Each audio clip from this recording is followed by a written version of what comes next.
medicina tradicional chinesa ela surge de uma maneira muito forte. É preconizado esse retorno, não é, às teorias mais tradicionais, vamos dizer assim, e aí então a gente vai encontrar a preservação, obviamente, da medicina chinesa acontecendo nessa época.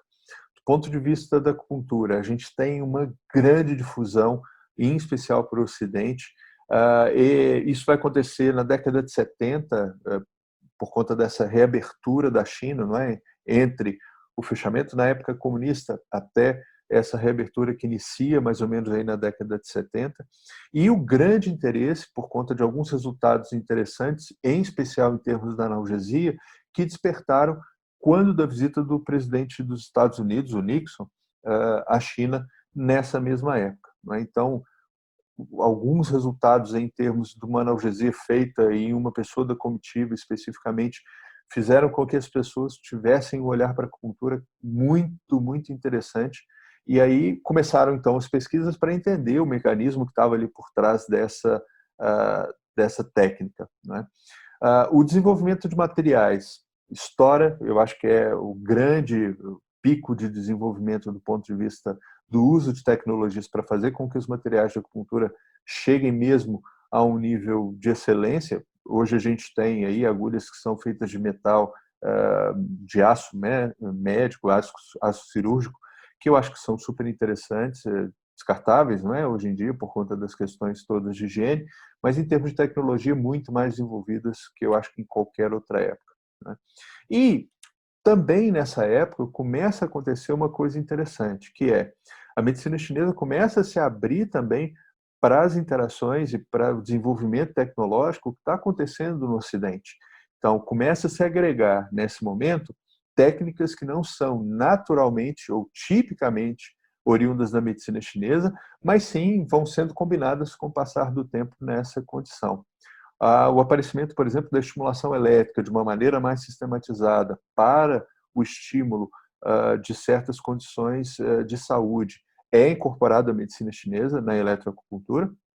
E o nosso tema de hoje, não é? Quer dizer, quando do desenvolvimento do laser terapêutico, a medicina chinesa também não fica atrás e vai buscar essa técnica e agrega ela também dentro desses conceitos que são pertinentes. Quer dizer, a gente vai tendo, então, um universo que vai começando a se misturar. Teorias de medicina chinesa e técnicas de medicina chinesa vão sendo casadas com as teorias de medicina ocidental ou de biomedicina e as técnicas que vão sendo desenvolvidas, em especial a partir da década de 50. Né? Essa fusão ela vai gerar algumas condições muito especiais. Por quê? A gente precisa entender, então, que dois universos estão começando a se misturar, a se fundir. Não é? E aí a gente tem que ter em mente o que cada um desses universos vai trazer em relação à sua técnica especial, aonde a gente vai precisar entender os conceitos que estão ligados a cada um desses universos de uma maneira mais firme e aonde a gente pode pensar nessa fusão realmente acontecendo, quer dizer, nessa translação de conhecimentos acontecendo de uma maneira a gerar uma técnica mista que possa ser proveitosa para todos, né? Então, do ponto de vista das duas teorias, basicamente o que elas vão buscar ao longo do desenvolvimento é exatamente estabelecer ou restabelecer a homeostase. Quando a gente pensa na visão biomédica ocidental, a gente vai dizer que a homeostase é a habilidade de manter o meio interno em um equilíbrio quase constante, independentemente das alterações que ocorram no ambiente externo. Esse é um conceito que é um conceito mais bem divulgado dentro da biomedicina ocidental. E se a gente pensar, todas as técnicas que a gente usa de tratamento, elas têm exatamente como finalidade esse princípio, quer dizer, manter o meu meio interno sempre equilibradinho para que as coisas não ocorram de maneira a gerar adoecimento, a gerar disfunções, em especial quando a gente está sob influência de algum tipo de mecanismo de adoecimento exterior, não é? Micro-organismos, eventualmente adoecimento que acontece por conta de efeitos químicos, de efeitos físicos e assim por diante, não é?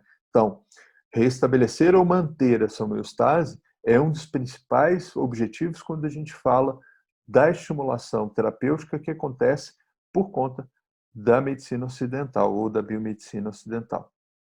Quando a gente entra para o ambiente da medicina chinesa, da medicina oriental, esse conceito é um conceito que vai ficar um pouquinho mais reduzido, mas ao mesmo tempo, quando a gente começa a analisá-lo, não é reduzido em nada. Na verdade, ele é tão amplo quanto.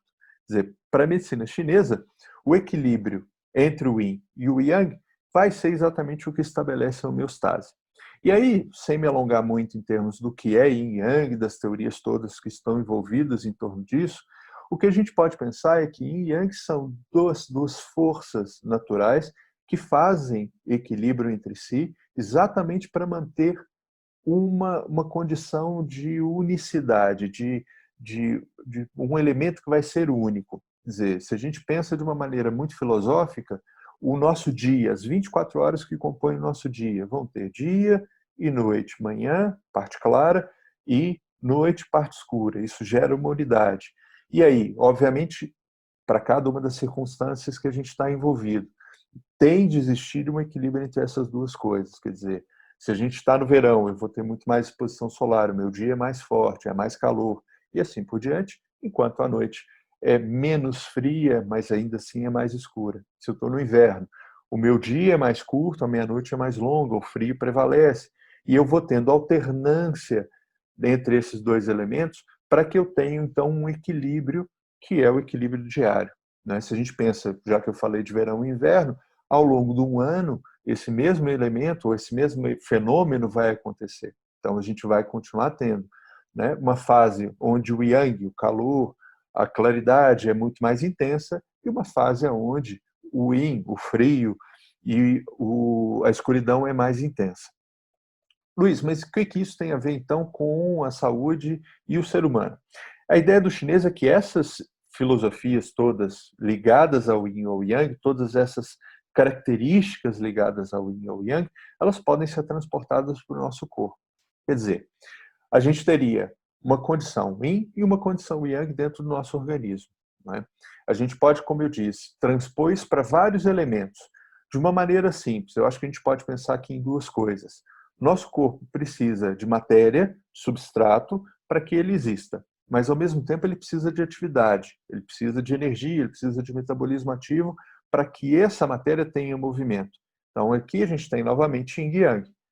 A parte atividade, Yang. A parte matéria, Yin. A gente tem uma parte externa do nosso corpo que nos protege contra fatores externos, aproximando essa ideia da ideia ocidental de homeostase.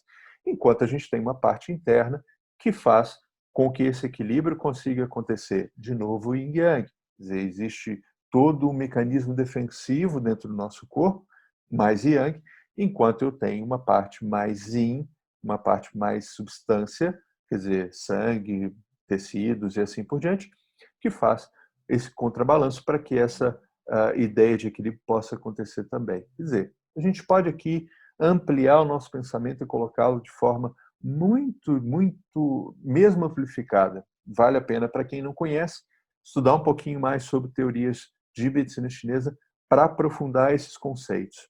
Mas o que a gente vai ter no fim das contas? A gente vai ter tanto a medicina ocidental quanto a medicina chinesa buscando uma coisa que é estímulo para que a gente tenha homeostase. Então, a gente está todo bagunçado. Ótimo. Eu preciso estimular de alguma forma o meu organismo para que essa bagunça toda se reorganize e gere equilíbrio, gere harmonia.